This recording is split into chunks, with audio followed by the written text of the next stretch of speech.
সবাইকে স্বাগতম আর একটা রিইনকার্নেটেড ইসেকাই অ্যানিমেতে। এই অ্যানিমেতে যে অ্যানিমেটেড ক্যারেক্টারটা আছে সে একজন মেয়ে। একদিন একটা ট্রাকের ধাক্কায় তার মৃত্যু হয়। মৃত্যুর পর সে রিইনকার্নেট হয়ে যায় তার নিজেরই ফেভারিট গেমের ভেতরে। কিন্তু মজার ব্যাপার হলো সে যে গেমে রিইনকার্নেট হয় সেখানে সে নিজেই সেই গেমের ভিলেন। আর শুধু তাই নয়, সে যে ভিলেন চরিত্রে রিইনকার্নেট হয়েছে সেটাই তার সবচেয়ে ফেভারিট ক্যারেক্টার ছিল। এখন এই আকিকাও কিভাবে তার নতুন জীবনটা কাটাবে সেটা জানাটা সত্যিই অনেক ইন্টারেস্টিং হতে চলেছে। তো আর টাইম ওয়েস্ট না করে চলুন এপিসোড শুরু করা যাক। কিন্তু তার আগে যারা এখনো চ্যানেলটা সাবস্ক্রাইব করনি তারা অবশ্যই সাবস্ক্রাইব করে নিও। এপিসোড 1 এর শুরুতে আমাদের মেইন ক্যারেক্টার নিজের সম্পর্কে বলতে থাকে। তার নাম অ্যালিসিয়া। সে তার ফেভারিট অটো টাইপ গেমের একজন ভিলেন। অ্যালিসিয়া একজন ইভিল মেয়ে যে গেমের হিরোইনকে পুরোপুরি ধ্বংস করে দেয়। কিন্তু আমাদের মেইন ক্যারেক্টার বলে, তবুও আমি এই ভিলেনেসটাকে খুবই অ্যাডমায়ার করি। এই গেমে একটা একাডেমি আছে যেটা শুধুমাত্র সিফ নোবেলদের জন্য। তবুও সেখানে হিরোইনকে নিয়ে নেওয়া হয়, যদিও সে আসলে একজন কমনার। হিরোইন শুধু তার কথাবার্তা দিয়েই সবার মন জয় করে নেয়। সে এতটাই ইনোসেন্ট যে প্রিন্সের ইমোশন নিয়েও খেলতে পারে। মেইন ক্যারেক্টার বলে তার যত বন্ধু আছে সবাই চায় সে যেন হিরোইন হয়, কারণ সবাই তাকে পছন্দ করে। কিন্তু পার্সোনালি সে বলে, আমি যদি আবার জন্ম নিতে পারতাম তাহলে আমি অবশ্যই ভিলেনেসই হতে চাইতাম। হঠাৎ করেই তার হুঁশ ফেরে। তখন সে বুঝতে পারে সে আসলেই রিইনকার্নেট হয়ে অ্যালিসিয়া হয়ে গেছে। এই সময় তার বয়স মাত্র 7 বছর। সে আয়নায় নিজের মুখ দেখে বলে, আমি একটা হাই র্যাঙ্কিং ভিলেন ফ্যামিলির সবচেয়ে বড় মেয়ে। আমার যেসব দয়ালু ভাই আছে তারা সবাই গেমে গুরুত্বপূর্ণ ক্যারেক্টার। এখন তার পুরোপুরি রিয়েলাইজ হয় যে সে গেমের দুনিয়ায় একজন ভিলেনেস হিসেবেই এসেছে, তাও আবার রিইনকার্নেট হয়ে। সে বলে, আমি এই সুযোগটা নষ্ট করব না। আমি খুব কঠোর পরিশ্রম করব আর দুনিয়ার সবচেয়ে গ্রেটেস্ট ভিলেনেস হব। এরপর সে ঘর থেকে বের হয় এবং যেতে যেতে তার মা আর মেটকে গুড মর্নিং বলে। এটা দেখে তার মা ভীষণ অবাক হয়ে যায়, কারণ অ্যালিসিয়া কখনো এত সকালে ওঠে না আর কখনো গুড মর্নিংও বলে না। অ্যালিসিয়া মনে মনে ভাবে, গতকাল পর্যন্ত আমি খুবই আনডিসিপ্লিনড ছিলাম, কিন্তু এখন আর না। যদি আমাকে সবচেয়ে বড় ভিলেনেস হতে হয় তাহলে টাইম ওয়েস্ট করা চলবে না। এরপর সে তার ভাইদের কাছে যায়। তাকে দেখে আলবার্ট বলে, আজ তো তুমি অনেক সকালে উঠে পড়েছো। তখন অ্যালিসিয়া বলে, আমি চাই তুমি আমাকে তলোয়ারবাজি শেখাও। আমি শক্তিশালী হতে চাই। এই কথা শুনে সবাই বিশ্বাসই করতে পারে না। তারা ভাবে এটা নিশ্চয়ই তার কোনো খেলা। কিন্তু অ্যালিসিয়া বলে, না, আমি সিরিয়াস। তখন বেলবার্ট বলে, ঠিক আছে, আমি তোমাকে শেখাবো, কিন্তু তলোয়ার ধরার আগে তোমাকে শরীরের শক্তি বাড়াতে হবে। প্রতিদিন 100টা সিট আপ আর 50টা পুশ আপ করতে হবে। যদি তুমি 1 সপ্তাহ এটা করতে পারো তাহলে আমি তোমাকে তলোয়ারবাজি শেখাবো, যদিও আমার মনে হয় তুমি পারবে না। এই কথা শুনে অ্যালিসিয়া বলে, আমাকে দুর্বল ভেবো না, আমি তোমার সঙ্গে 1 সপ্তাহ পর দেখা করব। এটা বলেই সে সেখান থেকে চলে যায়। এরপর সে লাইব্রেরিতে আসে আর বলে, ইভিনিং এ আমি স্ট্রেংথ ট্রেনিং করব, এখন ম্যাজিক নিয়ে পড়াশোনা করব। সে বলে, এই দুনিয়ায় ম্যাজিক এক্সিস্ট করে আর শুধু নোবেলদের কাছেই মানা থাকে, যেটা ব্যবহার করে তারা ম্যাজিক করতে পারে। এখানে অনেক রকম ম্যাজিক এলিমেন্ট আছে, তবে বেসিক 5টা হলো ডার্ক, ফায়ার, লাইট, উইন্ড আর ওয়াটার। যারা এই 5টা এলিমেন্টে এক্সপার্ট তাদের বলা হয় 5 গ্রেট নোবেল ফ্যামিলি। তারা সরাসরি রাজাকে সার্ভ করে আর পুরো কিংডমের পিলার হিসেবে কাজ করে। অ্যালিসিয়ার ফ্যামিলি ডার্ক ম্যাজিকে খুবই শক্তিশালী আর তারাই এই 5 পরিবারের মধ্যেই পড়ে। সে বলে, আমার ন্যাচারাল ট্যালেন্ট থাকলেও ট্রেনিং ছাড়া আমি ম্যাজিক মাস্টার করতে পারবো না। সে ম্যাজিকের বই খুঁজতে থাকে, কিন্তু লাইব্রেরি এত বড় যে কিছুই খুঁজে পায় না। তাই সে ঠিক করে আগে প্ল্যান্টস নিয়ে বই পড়বে। সে বিভিন্ন গাছপালা সম্পর্কে পড়তে থাকে আর পড়তে পড়তে পুরো সন্ধ্যা কেটে যায়। হঠাৎ সে বুঝতে পারে অনেক দেরি হয়ে গেছে। সে বলে, আমি তো বই পড়তে পড়তে এতটাই ডুবে গিয়েছিলাম যে বুঝতেই পারিনি। বিশ্বাসই হচ্ছে না, একদিনে আমি এতগুলো বই পড়ে ফেলেছি। অ্যালিসিয়া আসলেই খুব গিফটেড। এর পরের সিনে দেখা যায় অ্যালিসিয়া কোনো রকমে 50টা পুশ আপ শেষ করে। তার জন্য এটা খুব কঠিন ছিল। সে বলে, এই শরীরে একদমই মাংসপেশি নেই, আমি ভীষণ দুর্বল। কিন্তু সে আবার বলে, যদি আমাকে আমার স্বপ্ন পূরণ করতে হয় তাহলে এটা করতেই হবে। এরপর সে সিট আপ শুরু করে। পরের দিনের সিনে দেখা যায় এবার সে খুব সহজেই 50টা পুশ আপ করে ফেলে। এতে সে নিজেই অবাক হয়ে যায়। সে বলে, গতকাল যেটা এত কঠিন লাগছিল আজ সেটা একদমই সহজ। ভালোই হয়েছে, এবার ব্রেকফাস্ট করে লাইব্রেরিতে যাব। এইভাবে সে প্রতিদিন লাইব্রেরিতে পড়াশোনা করে আর পাশাপাশি ট্রেনিং চালিয়ে যায়। দেখতে দেখতে তার প্রোগ্রেস অনেক বেড়ে যায়। একদিন ডিনারের সময় সে বলে, এখন আমি 500টা সিট আপ আর 300টা পুশ আপ করতে পারি। এবার আলবার্ট অবশ্যই আমাকে তলোয়ারবাজি শেখাবে। এটা বলে সে হাসতে থাকে।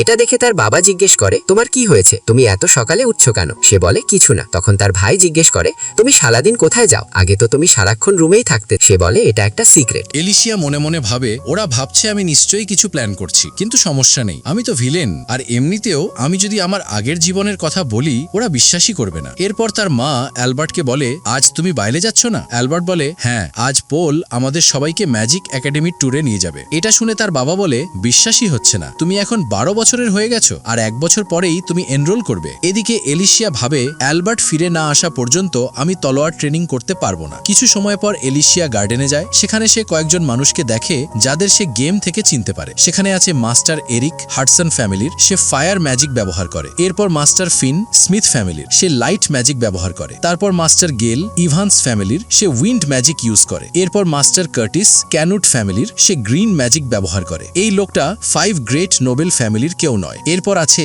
রাজার একমাত্র ছেলে প্রিন্স ডিউক সিকার, সে ওয়াটার ম্যাজিক ব্যবহার করে আর ভবিষ্যতে হিরোইনকে বিয়ে করে গেমের হ্যাপি এন্ডিং তৈরি করে। এলিশিয়া বলে, আমার সবচেয়ে বেশি ইন্টারেস্ট এই লোকটার মধ্যেই, তবে রোম্যান্স আমি হিরোইনের জন্যই ছেড়ে দেব। এখন আমাকে আমার ভিলেনেস ইমপ্রেশন তৈরি করতে হবে। সে সামনে এগিয়ে যায়। তখন বেলবার্ড বলে, এই প্রথম না তুমি এদের সাথে দেখা করছো? তখন সবাই বলে, এটা কি তোমার ছোট বোন? সে তো খুব কিউট। এই কথা শুনে এলিশিয়া একটু গলে যায়। সে মনে মনে ভাবে, এরা সবাই কত হ্যান্ডসাম। সে বলে, আমি আমার ম্যানার দেখাবো, ওরা অবাক হয়ে যাবে। এরপর সে খুব সুন্দরভাবে নিজের ইন্ট্রোডাকশন দেয়। এটা দেখে সবাই অবাক হয়ে যায়। এখন প্রিন্স অ্যালবার্ট আর অ্যালানকে বলে, তোমরা তো আমাদের তলোয়ারবাজির স্কিল দেখানোর কথা ছিল। তারা বলে, হ্যাঁ দেখাবো। তখন এলিশিয়া অ্যালবার্টকে বলে, তুমি যখন তলোয়ারবাজি করছো আমাকেও শেখাও, তুমি প্রমিস করেছিলে। অ্যালবার্ট বলে, আমি প্রমিস করেছিলাম তখনই যদি তুমি প্রতিদিন পুশ আপ আর সিট আপ করো। এলিশিয়া বলে, হ্যাঁ আমি করেছি, কিন্তু কেউ বিশ্বাস করে না। সবাই তাকে ইগনোর করে ট্রেনিং শুরু করে দেয়। এটা দেখে এলিশিয়া রেগে যায়। সে অ্যালবার্টের হাত থেকে তলোয়ার ছিনিয়ে নেয়, গাছের দিকে লাথি মেরে একটা আপেল ফেলে দেয় আর তলোয়ার চালিয়ে সেই আপেলটাকে মাঝখান থেকে কেটে ফেলে। তারপর সে বলে, দেখেছো, আমি বলেছিলাম আমাকে হালকাভাবে নিও না। এইটা দেখে প্রিন্সও ভীষণ অবাক হয়ে যায়। অ্যালবার্ট বলে, ঠিক আছে, আমি তোমাকে ট্রেনিং দেব। এটা শুনে এলিশিয়া খুব খুশি হয় আর বলে, আমি একটু চেঞ্জ করে আসছি। এদিকে প্রিন্স সেই কাটা আপেলের দিকে তাকিয়ে হালকা করে হাসে। পরের অংশে আমরা দেখি এলিশিয়া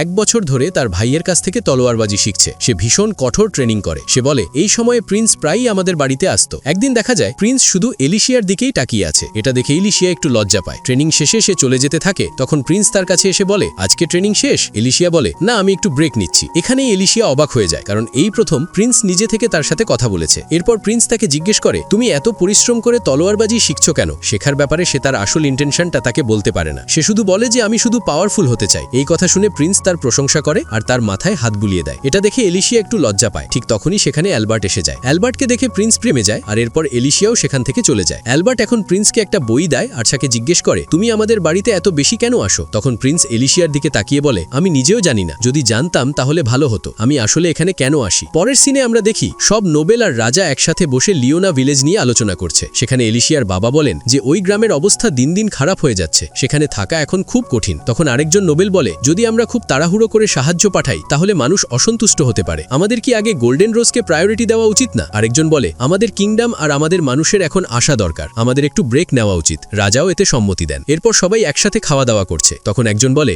আর্নল্ড আর ফিন বলেছে যে তারা মিস এলিশকে তাদের বাড়িতে ইনভাইট করবে। এলিশিয়ার বাবা বলেন, হ্যাঁ আমি তাকে বলেছি যেন সে ঝামেলা এড়িয়ে চলে। আরেকজন বলে, আমার ছেলে এরিক বলেছে এলিশ খুবই পোলাইট। আরেকজন যোগ করে, আমার ছেলে গেল একই কথা বলেছে। তখন এলিশিয়ার বাবা বলেন, আগে সে খুব সেলফিশ ছিল, কিন্তু 1 বছর আগে হঠাৎ করেই সে লাইব্রেরিতে বেশি সময় কাটাতে শুরু করেছে। এখনো বুঝতে পারছি না আসলে ওর কি হয়েছে। পরের সিনে আমরা দেখি এলিশিয়া ফিনদের বাড়িতে পৌঁছে আর তাকে ইনভাইট করার জন্য ধন্যবাদ জানায়। ফিন বলে, চলো একটা টি পার্টি করি। অন্যদিকে একজন অ্যালবার্টকে জানায় যে আজ এখানে রাজাও আসবেন। ফিন এলিশিয়াকে বলে, আজ এখানে অনেক গেস্ট এসেছে। এলিশিয়া দেখে বুঝতে পারে প্রায় সবাই এসেছে। সে ভাবে, এখানে সবাই কেন এসেছে? তখন ফিন জিজ্ঞেস করে, রাজা কি এখনো আসেননি? উত্তর আসে, না, তিনি একটু পরেই আসবেন। এই সময় এলিশিয়া একটা ম্যাপ দেখে আর ভাবে, গেমের এন্ডিংয়ে তো এলিশকে দেশ থেকে বের করে ফরেন কান্ট্রিতে পাঠিয়ে দেওয়া হয়েছিল, তাহলে কি সেই এন্ডিং এখনই আসছে? ঠিক তখনই রাজা এসে যান। এলিশিয়া তাকে স্বাগত জানায়, কিন্তু ভেতরে ভেতরে সে একটু ভয় পেয়ে যায়। সে ভাবে, রাজা এখানে কেন এসেছেন? সে রাজাকে বলে, আমি আশা করি আপনি ভালো আছেন। রাজা তাকে বলেন, আমি তোমার সম্পর্কে অনেক শুনেছি, তাই তোমার সাথে কথা বলতে চেয়েছি। সরাসরি প্রশ্ন করি, তুমি আমাদের কিংডমের বর্তমান অবস্থা নিয়ে কি মনে করো? এই কথা শুনে এলিশিয়া ভাবে, আমি তো মাত্র 8 বছরের একটা মেয়ে, রাজা আমার সাথে পলিটিক্স নিয়ে কথা বলছেন, মনে হয় তিনি আমাকে টেস্ট করছেন। হ্যাঁ, নিশ্চয়ই এটা আমার ভিলেনেসটা আমাকে এই টাস্ক দিয়েছেন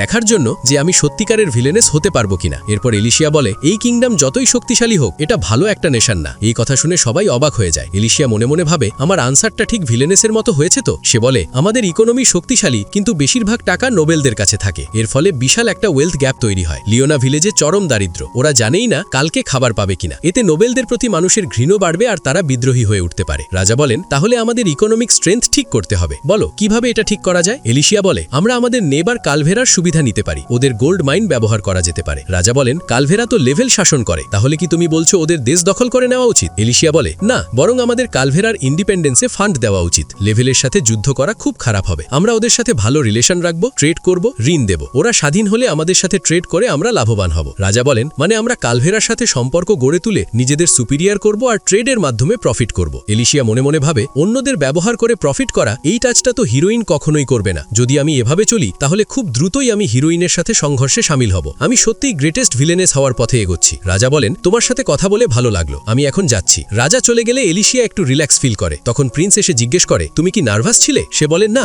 এরপর আমরা দেখি রাজা চলে যাওয়ার পথে এলিশিয়ার প্রশংসা করছেন, কিন্তু তখন আরেকজন নোবেল বলে, একটা বিষয় আছে যেটা আমাদের ডিসকাস করা দরকার। গোল্ডেন রোজ পাওয়া গেছে। রাজা অবাক হয়ে যান আর সবাই মিটিংয়ে চলে যায়। পরের সিনে এলিশিয়াকে দেখা যায় সে খুব ক্লান্ত হয়ে অনেক ডেজার্ট খাচ্ছে। প্রিন্স তাকে দেখছে আর মুচকি হাসছে। অন্যরা বলে, তুমি তো আগে একদম ইমোশনলেস ছিলে, সবাই তোমাকে আইস ফ্রিজ বলতো, এখন তো একটু খুশি দেখাচ্ছে, কি হয়েছে? এলিশিয়া যখন চলে যেতে উদ্যোগ হয় তখন প্রিন্স তাকে একটা গিফট দেয় আর বলে, আমি একটু দেরি করে ফেলেছি, কিন্তু হ্যাপি বার্থডে। এলিশিয়া ধন্যবাদ দিয়ে বলে, আমি কি এটা খুলতে পারি? প্রিন্স বলে, হ্যাঁ, খুলে ফেলো। খুলে দেখে সে অবাক হয়ে যায়। ভেতরে একটা ডায়মন্ড নেকলেস। প্রিন্স জিজ্ঞেস করে, তোমার কি এটা পছন্দ হয়নি? সে বলে, না না, খুবই পছন্দ হয়েছে। প্রিন্স বলে, ঠিক আছে, তাহলে আমি এখন যাচ্ছি, বলে চলে যায়। এলিশিয়া ভাবে, ডায়মন্ড তো ভীষণ দামি, তাহলে সে আমাকে এটা কেন দিল? পরের সিনে সব ডিউক একসাথে বসে থাকে। তাদের সামনে একটা গোলাপ রাখা হয় যেটা সোনালী রঙে জ্বলতে শুরু করে। রাজা বলেন, এতে কোনো সন্দেহ নেই, এটাই গোল্ডেন রোজ। কিন্তু এর মালিককে? একজন বলে, ক্যাসেল টাউনের একজন বেকার এর মালিক। তার মেয়ের জন্মের সময় এই গোলাপটা ফুটে ওঠে, তাই সে এটাকে নিজের কাছেই রেখেছে। রাজা বলেন, তাহলে সেই বেকারের মেয়েই সেন্ট, সেই মেয়েই ভবিষ্যতে শাসকের পাশে থাকবে আর মানুষকে গাইড করবে দুনিয়াকে বাঁচাতে আর শান্তি আনতে। আরেকজন বলে,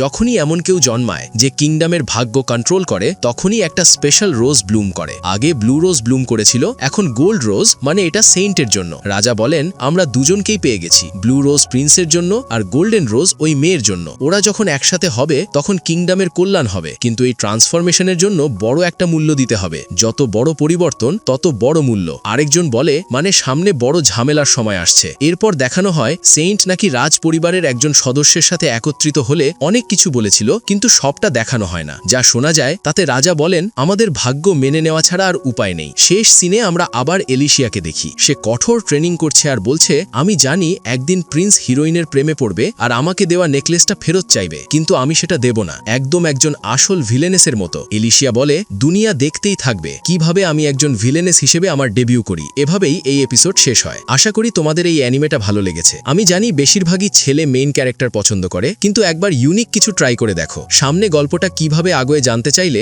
চ্যানেল সাবস্ক্রাইব করো আর অল নোটিফিকেশন অন করে রাখো। নেক্সট এপিসোড এলেই নোটিফিকেশন পেয়ে যাবে, তাই বেল আইকনে চাপ দিতে ভুলবে না। আজকের মতো এটাই। ভিডিওটা লাইক করে যেও। নেক্সট এপিসোডে দেখা হবে।